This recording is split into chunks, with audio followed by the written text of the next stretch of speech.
The cursor blinked at the bottom of the page while my chest burned like I'd been punched.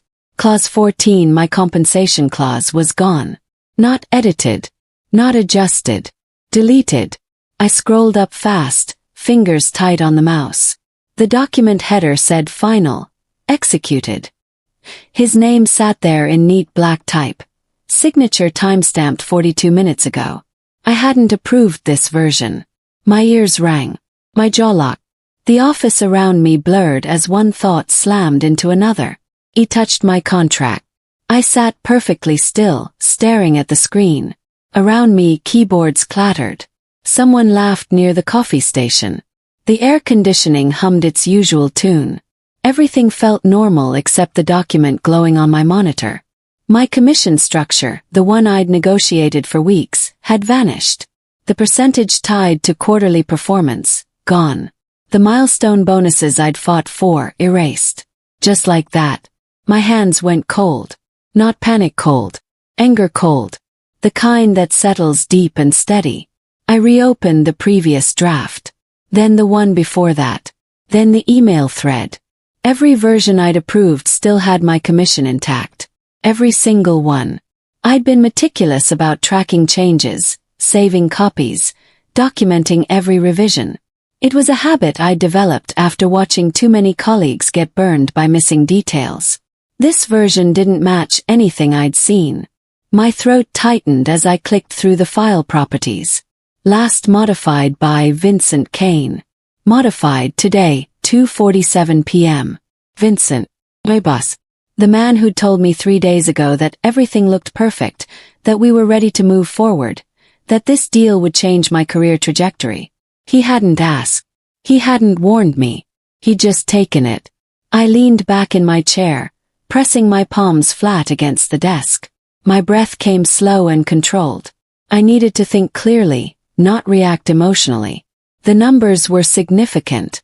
Over the life of this contract, my deleted compensation would total nearly $2 million. $2 million that Vincent had simply erased with a few keystrokes. That was the moment the truth landed, sharp and undeniable. My boss rewrote my $20 million contract without my consent. And he thought I wouldn't notice. I stared at those words on the screen, letting them sink in fully. This wasn't a mistake. You don't accidentally delete an entire compensation clause. You don't accidentally execute a contract without the primary negotiator's approval. This was deliberate. I thought about all the times Vincent had praised my work in meetings, all the emails where he'd called me invaluable, all the moments he'd positioned himself as my mentor and advocate. Every word now felt hollow. The office continued its rhythm around me. Phones rang. Printers whirred. People discussed weekend plans. Nobody knew what I'd just discovered. I closed the document and opened a blank notepad file. My fingers hovered over the keys for a moment before I started typing. Not a complaint. Not an accusation. Just a simple timeline. Actions. Because if Vincent thought he could rewrite my value, he'd forgotten one crucial detail. I documented everything. My name is Charlotte Flair. I lead strategic partnerships at a mid-sized firm that loves to brag about team wins while quietly rewarding the same men over and over again. I'm the one they send in when deals are fragile, when egos are involved, when failure isn't an option. I'd been with the company for 6 years, working my way up from junior analyst to director level. Every promotion had been earned through late nights, perfect execution, and results that spoke louder than office politics. This $20 million contract wasn't just big. It was career-defining. The client was Northbridge Technologies, a software company looking to expand into our market sector. They wanted integration services, long-term support, and a partnership that would anchor both companies for the next 5 years. The deal had taken 8 months to structure. 8 months of calls, meetings, revisions, and negotiations. 8 months of my life poured into making sure every detail aligned perfectly. And now my name was still on it, but my value wasn't. I looked around my workspace. Photos from successful project completions lined one wall. Industry awards sat on the shelf behind me. Everything I'd built over 6 years, suddenly feeling precarious. 6 months earlier, I'd been the one on planes at dawn, hotel rooms at midnight, rewriting proposals while everyone else slept. I remembered sitting across from the client's CEO, Trevor Northbridge, watching his hesitation soften into trust. He'd been skeptical at first, burned by previous partnerships that overpromised and underdelivered. But I didn't make promises I couldn't keep. I showed him projections backed by data. I walked him through risk scenarios and contingency plans. I answered every question with specifics, not corporate speak. They didn't trust my boss. They trusted me. Vincent had attended exactly 3 meetings during those 8 months. He'd smiled, shaken hands, and let me handle the actual work. That was his style. Show up for the photo, disappear for the effort. Trevor had even said it directly during our final negotiation session. Charlotte, you've earned this partnership. Your company is lucky to have you. Vincent had nodded along, already calculating how to claim credit. That contract closed because I didn't flinch when Trevor pushed back on pricing. Because I restructured the payment terms to align with their fiscal calendar. Because I stayed professional when their legal team tried to squeeze additional concessions. When I first showed Vincent the near-final draft, he smiled like he was impressed. "Great work, Charlotte," he said, already acting like it belonged to him. I should have paid attention to how quickly he'd taken the folder from my hands. We'd been standing in his office, the city skyline visible through the windows behind him. He'd flipped through the pages slowly, nodding at key sections. "This is exactly what we needed," he said. "You've really outdone yourself." I'd felt proud in that moment. Validated. Like maybe all those extra hours had been worth it. "The commission structure is solid," I said, pointing to Clause 14. "Based on the quarterly milestones we discussed." He'd barely glanced at it. Right. Looks good." Then he'd set the folder on his desk and changed the subject to his weekend golf plans. I'd left his office thinking we were aligned, thinking he understood my role in making this happen. I'd been so naive. Now, sitting at my desk with a modified contract on my screen, I realized that moment had been the beginning.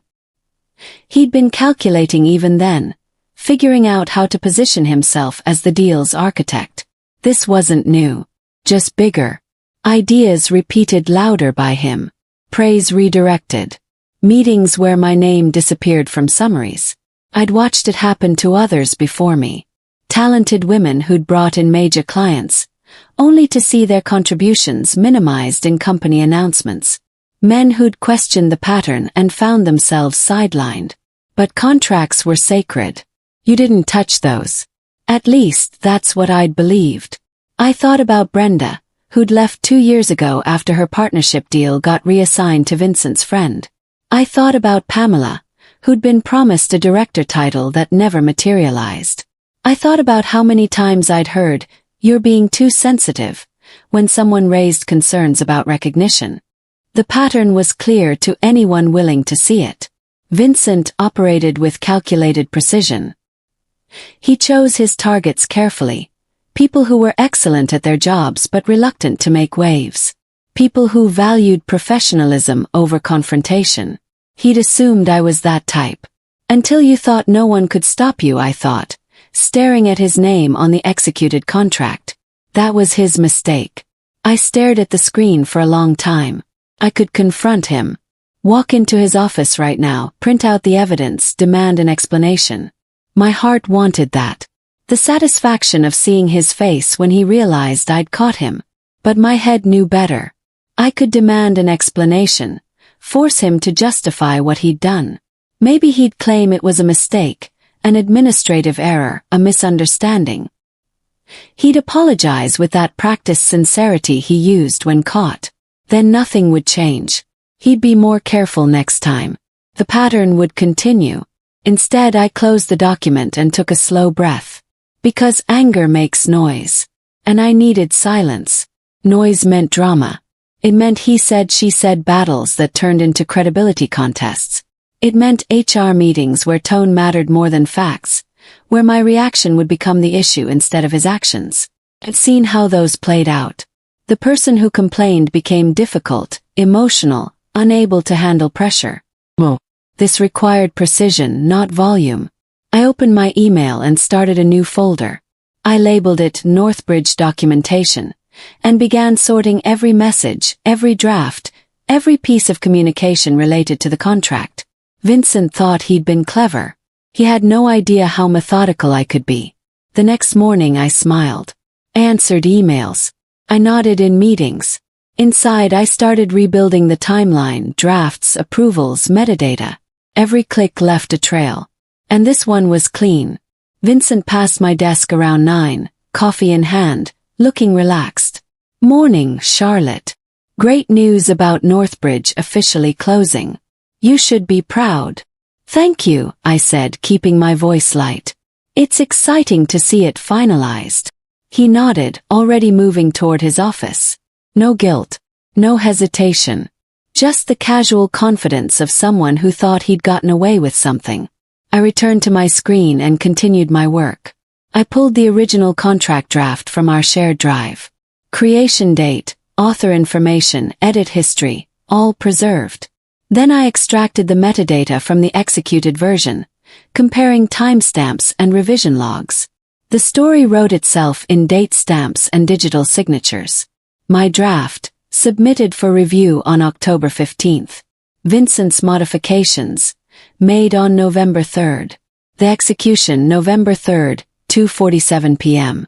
My approval email for the final version, never sent because I'd never seen it.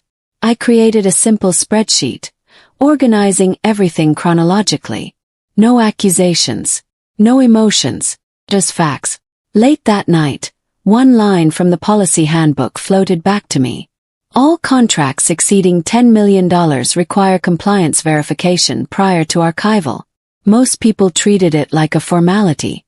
Department heads would tick the box, compliance would rubber stamp approval, and the contract would move to permanent storage. I didn't. I sat at my kitchen table, laptop open, reading through the employee handbook section on contract management. The policy was clear. Compliance had to verify that all terms matched approved specifications, that proper authorization chains were followed, that modifications were documented and approved. It wasn't optional. It was mandatory. The interesting part was what happened if compliance found discrepancies. The handbook outlined a review process that automatically escalated to senior leadership. Once triggered, it couldn't be stopped by department managers. Vincent wouldn't be able to wave it away. I bookmarked the page and closed my laptop. Tomorrow I'd follow procedure exactly as written. No deviation. No shortcuts. Just compliance doing what compliance was supposed to do. Sometimes the best move isn't dramatic. It's simply letting the system work the way it was designed. I sent one email. Neutral. Polite. Hi compliance team. Looping you in for final verification of the Northbridge Technologies contract before archival. Standard procedure for contracts over 10 million. All documentation attached. Thanks, Charlotte. I attached the original draft, the version history, and my approval timeline. Then I watched the sent icon disappear. My cursor hovered over the message for a moment, rereading it one final time. Nothing accusatory. Nothing that suggested I suspected anything wrong. Just a conscientious employee following established protocols. I CC'd my own personal email as backup. The compliance team would receive it first thing Monday morning. They'd open it expecting routine paperwork. Instead, they'd find a puzzle that didn't fit together. I imagined them comparing documents, noticing the discrepancies, raising questions. Vincent would get a notification. He'd probably assume it was standard bureaucracy, maybe feel a flicker of annoyance but nothing more. He wouldn't realize what I'd set in motion until it was too late to stop it. I closed my email and shut down my computer. The weekend stretched ahead. I'd spend it normally, doing errands, seeing friends, acting like nothing had changed. Because in his world nothing had. In mine, everything had already shifted. Vincent replied 10 minutes after I arrived Monday morning. Approved. Thanks for handling. 4 words. Visual. Dismissive. I leaned back in my chair, reading those 4 words 3 times. That was the moment he signed his own name twice. By approving my compliance request, he'd acknowledged that the contract should go through verification. He'd confirmed that proper procedure mattered. He'd put his name on record supporting a process that would expose exactly what he'd done. The irony was almost beautiful. If he'd questioned why I was involving compliance, if he'd tried to handle it quietly, he might have had an opening to control the narrative. But his arrogance made him careless. He didn't think I was a threat. Just Charlotte, reliable Charlotte, who always followed the rules and never caused problems. He was right about one thing. I did follow the rules. That's exactly why he was about to have a very bad week. I forwarded his approval to compliance with a simple note. Confirmed by department head. Please proceed with standard verification. Then I returned to my regular work. Project updates, client calls, team meetings, everything perfectly normal. Compliance didn't accuse. They never do. They just asked, "Can you confirm when Clause 14 was revised?" The email arrived Tuesday afternoon. Professional tone. Straightforward question. I forwarded the original draft where Clause 14 existed intact, dated and time-stamped. Then I noted that the executed version no longer contained that clause, and I'd never approved the modification. I assumed it was still included in the final version, I wrote. I wasn't notified of any changes after my last review on October 15th. Simple. Factual. Confused employee seeking clarification. Compliance responded within an hour. Thank you. We're reviewing the authorization chain. We may have additional questions. That afternoon, Vincent was called into a meeting with the compliance director. He was gone for 90 minutes. When he returned, his face was tight. He walked past my desk without acknowledging me, went straight into his office and closed the door. I continued typing an email to a client, fingers steady on the keyboard. Around me the office carried on. Nobody else knew what was happening. The machine kept running while one gear started grinding against the others. I saved my email as a draft and started another task. Meetings moved without me. Conversations stopped when I walked by. He didn't smile anymore. He avoided my eyes. By Wednesday the atmosphere had shifted. Vincent's usual confidence seemed strained. He spent more time in his office with the door closed. His assistant looked stressed, fielding calls and rescheduling appointments. I maintained my routine.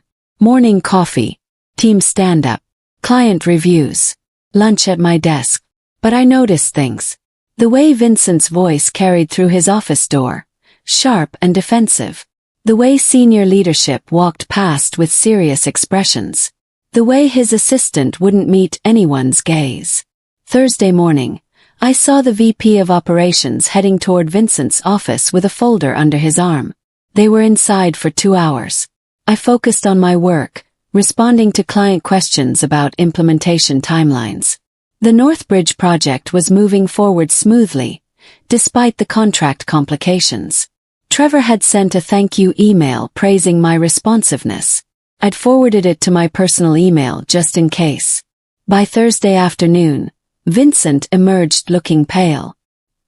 He grabbed his coat and left early, something he never did. The office felt different in his absence. Lighter somehow. Legal requested documentation. Then version histories. Then authorization trails. The room around him started shrinking. Friday brought a formal request from the legal department. They wanted every email, every draft, every meeting note related to the Northbridge contract.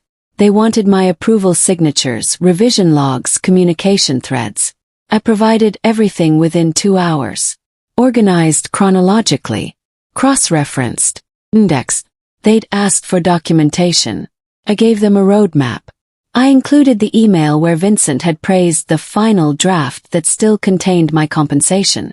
I included the metadata showing when he'd modified it. I included the executed version with his signature and timestamp. The story told itself. Legal didn't contact Vincent directly.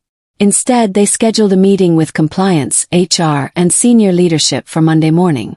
Vincent wasn't invited. He found out Friday afternoon when his assistant received the calendar notification accidentally copied to the department distribution list. I watched him read it at his desk, watched his jaw clench, watched him close his laptop harder than necessary.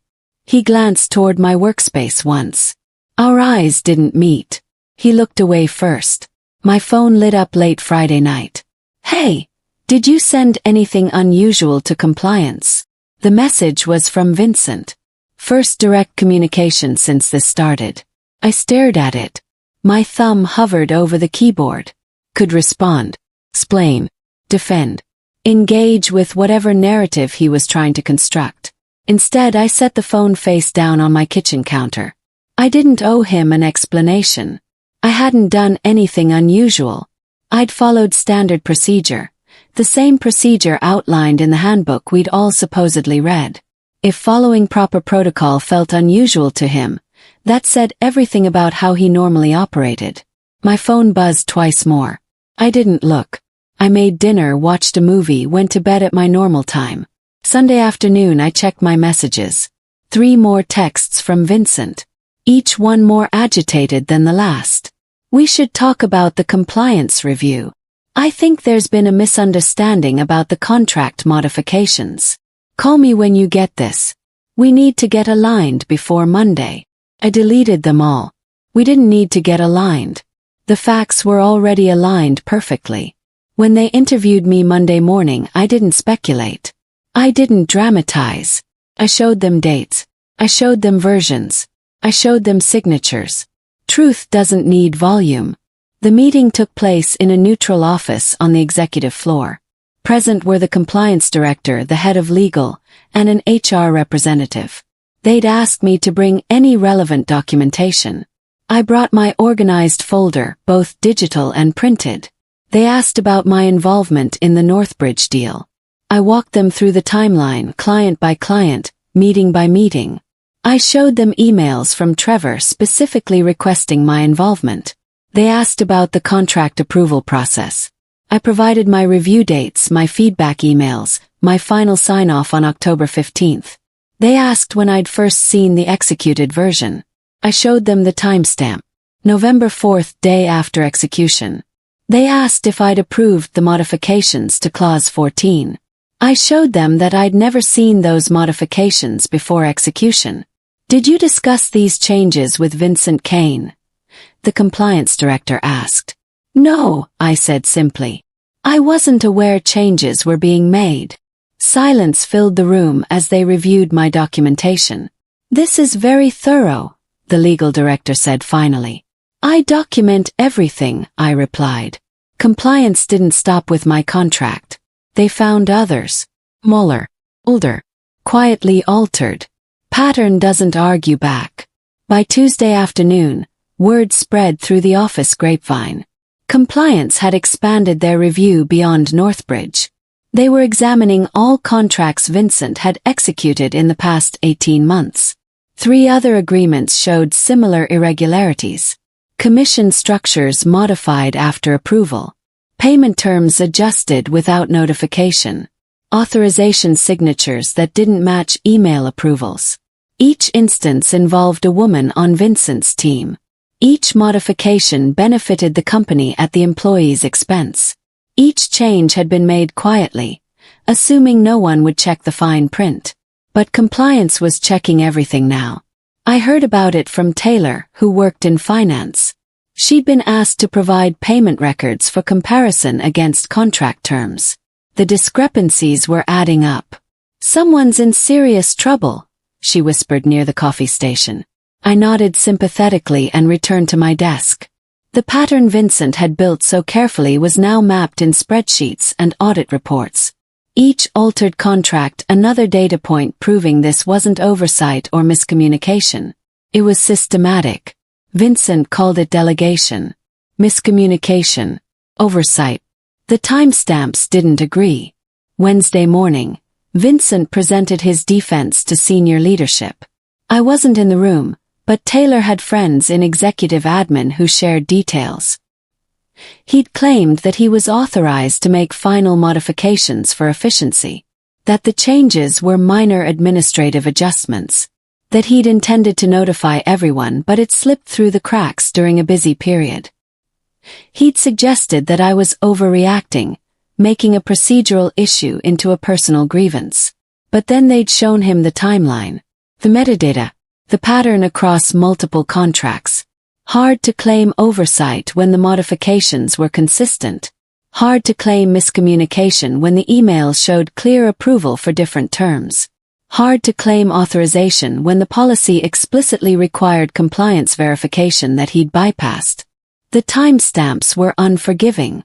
They showed exactly when he'd made changes, always after final approvals, always without notification, always reducing compensation for specific team members. Facts don't care about explanations. By Wednesday afternoon, his explanation had fallen apart. Leadership met without him. His access badge stopped working that afternoon. Vincent passed my desk on the way out, jaw tight, eyes empty. He didn't say a word. It was 3:47 p.m. when I noticed security escorting him toward the elevators. He carried a small box, probably personal items from his office. His normally confident stride had become mechanical, stiff. As he walked past, he looked straight ahead. Not at me. Not at anyone. The office had gone quiet. People pretended to work while tracking his exit peripherally. This was the walk everyone feared, the visible proof that careers could end suddenly. But Vincent's career hadn't ended suddenly. It had ended through a series of choices, each one small enough to seem harmless, each one building toward this moment. The elevator doors opened. He stepped inside. I watched until the doors closed, then returned to my email. 10 minutes later, an all-staff message appeared. Effective immediately, Vincent Kane is no longer with the company. Leadership changes will be communicated shortly. No explanation. No farewell. Just absence where his presence used to be. Around me, people started whispering. Theories bounced between cubicles. But no one had the full story except the people who'd seen the documentation. The client was notified. The original terms reinstated. My compensation returned to the contract like it had never left. My name stood alone on the closing memo. Charlotte Flair, Strategic Partnerships Director. Thursday morning I received an email from legal. The Northbridge contract had been amended to reflect originally approved terms. Clause 14 was restored exactly as I'd negotiated it. All parties had been notified. Trevor sent a personal message an hour later. Charlotte, glad to see this resolved. Looking forward to our partnership. I smiled reading that. He didn't know the details, just that there had been an administrative correction. The partnership itself remained strong because it had always been built on my work, not Vincent's signature. By Friday, my commission structure was officially reinstated, backdated to the execution date. The company apologized for the administrative error, though they never specified whose error it had been. I didn't need them to. Everyone who mattered knew. The following Monday, HR scheduled a meeting. They wanted to discuss my experience, ensure I felt supported, and review contract procedures going forward. I appreciated their diligence, even if it came after the fact. But the real victory was simpler than all of that. My value, my work, my contribution, it was all recognized again. Properly. Officially. Exactly as it should have been from the start. Recruiters reached out quietly. Then less quietly. Turns out people watch how companies handle integrity. And they remember who stayed composed. The first call came from a headhunter I'd worked with years ago. She'd heard through industry channels that I'd been involved in a significant contract negotiation. Was I open to opportunities? Then another recruiter. Then another. Word travels fast in professional circles. Not the messy details but the broad strokes. Charlotte Flair had landed a major deal. Charlotte Flair had navigated a complex situation with professionalism. Charlotte Flair was someone worth recruiting. I took the calls politely, listened to the opportunities, but didn't commit to anything. My current company had shown me something valuable during this process. When presented with clear evidence, they'd acted correctly. They'd removed the problem. They'd restored what was right. That mattered. But I also learned something about myself. I'd been afraid of confrontation, of making waves, of being labeled difficult. Those fears had made me vulnerable to someone like Vincent. Never again. Now I knew my worth. More importantly, I knew how to protect it. That knowledge was worth more than any recruitment offer. Vincent resigned under investigation. No announcement. No send-off. Just absence. The man who thought he could rewrite my worth was erased by his own edits. I learned the details weeks later, during a casual conversation with someone from HR. The investigation had uncovered more than contract modifications. There were expense reports with irregularities, client entertainment charges that didn't match actual meetings, a pattern of small ethical compromises that added up to something larger. Vincent had been given the option to resign quietly or face formal termination proceedings. He'd chosen resignation, effective immediately. His LinkedIn profile changed 2 weeks later. Pursuing new opportunities appeared where his job title used to be. I didn't feel triumphant seeing that. Just settled. He'd spent years building a reputation, cultivating relationships, climbing the corporate ladder. Then he'd thrown it away for relatively small gains, skimming percentages here and there, assuming no one would notice or care enough to challenge him. His biggest mistake wasn't the theft itself. It was underestimating the people he stole from. We weren't too timid to fight back. We were just waiting for the right moment, the right method, the right leverage. Vincent learned that the hard way. I accepted a new role with clearer authority, cleaner leadership, and a contract I read line by line, twice. This time no one touched it but me. 3 months after Vincent's departure, the company restructured the partnerships division. They created a senior director position with expanded responsibilities and direct reporting to the executive team. They offered it to me. The contract was straightforward. Clear compensation structure. Defined bonus metrics. Explicit approval processes for any modifications. Everything I'd learned from the Northbridge situation informed how I reviewed every clause. I negotiated 3 additional points. Written confirmation that all contract modifications required my explicit written approval. Quarterly compensation reviews tied to performance metrics. Direct access to compliance for any procedural questions. They agreed to everything. My first day in the new role, I walked into an office with my name on the door. Not Vincent's old office, thankfully. A different space, windows facing east, morning light streaming across the desk. I set up my workspace carefully. Photos from successful projects. Industry awards. A small plant Taylor had given me as a congratulations gift. Everything in its place. Everything earned. Everything mine. The fear that had kept me quiet for so long had transformed into something else. Confidence backed by experience. Strength built from standing up when it mattered. On Vincent's last day, I'd packed quietly. No speeches. No revenge smile. Just certainty. He never contacted me. Never apologized. Never mattered again. And that was the most satisfying part of all. Months passed. The Northbridge partnership thrived. My team delivered ahead of schedule. Trevor recommended us to 2 other companies, both resulting in significant contracts. I built a reputation for integrity, for precision, for results that spoke louder than politics. Occasionally, I'd hear Vincent's name mentioned. Someone had seen him at an industry conference. Someone had heard he was consulting. Someone wondered what had really happened. I never contributed to those conversations. Never corrected the rumors or filled in the blanks. His story didn't matter to mine anymore. What mattered was the lesson I'd learned and would never forget. Your value exists whether or not someone acknowledges it. Your work speaks whether or not someone amplifies it. Your integrity stands whether or not someone tries to compromise it. Vincent thought he could rewrite my worth with a few deleted clauses. Instead, he taught me something invaluable. How to protect what I'd earned, how to fight battles strategically rather than emotionally, and how to trust that truth, given enough time and proper documentation, always surfaces. That knowledge was worth far more than the commission he'd tried to steal.